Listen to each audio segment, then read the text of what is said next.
Sa ibang balita, siniguro ng pamahalaan ang pagbibigay ng agarang tulong sa mahigit 30 Pilipinong tripulanteng sakay ng isang cruise ship na may naiulat na kaso ng hantavirus. Yan ang ulat ni Gav Villegas. Tiniyak ng pamahalaan na suporta para sa 38 Pilipinong tripulante na sakay ng cruise ship na MV Hondius kung saan may outbreak ng hantavirus. Ayon kay Migrant Workers Secretary Hans Leo Kakdak, nakikipag-ugnayan na ang kagawaran sa pamilya ng mga nasabing tripulante. Ito ay matapos ipag-utos ni Pangulong Ferdinand R. Marcos Jr. sa kanila ni Health Secretary Ted Herbosa na tutukan ang kanilang sitwasyon.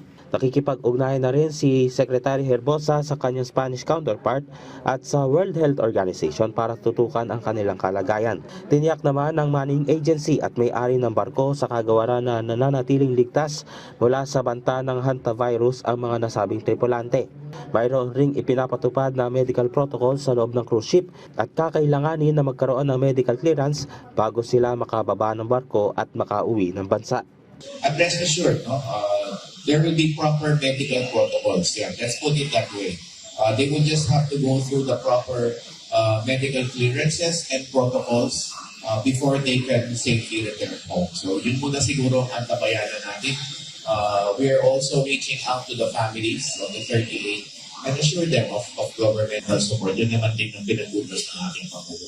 Ayon sa mga ulat, inilikas na ang 2 crew at isang pasahero na nagkaroon ng kontak sa isa sa mga nagkaroon ng hantavirus. Tinatayang 150 mga pasahero na galing sa 23 bansa ang sakay ng MV Hondius.